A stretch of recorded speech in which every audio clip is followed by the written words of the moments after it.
আগুন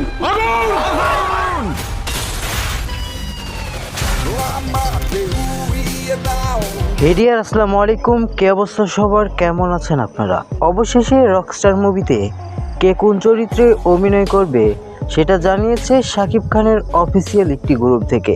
তো বন্ধুরা, একদম লাইভ প্রুফ দেখতে পারবেন কে কোন চরিত্রে অভিনয় করবে। আর অবশ্যই আমাদের চ্যানেলের নতুন দর্শক হয়ে থাকলে কষ্ট করে চ্যানেলটিকে সাবস্ক্রাইব করবেন। শাকিব খানের অফিসিয়াল ফেসবুক পেজ এবং গ্রুপ থেকে জানা গিয়েছে মিশা সওদাগর শাকিব খানের বাবার চরিত্রে অভিনয় করবে, তবে আরেকজনও বাবার চরিত্রে থাকবে বলে জানিয়েছে।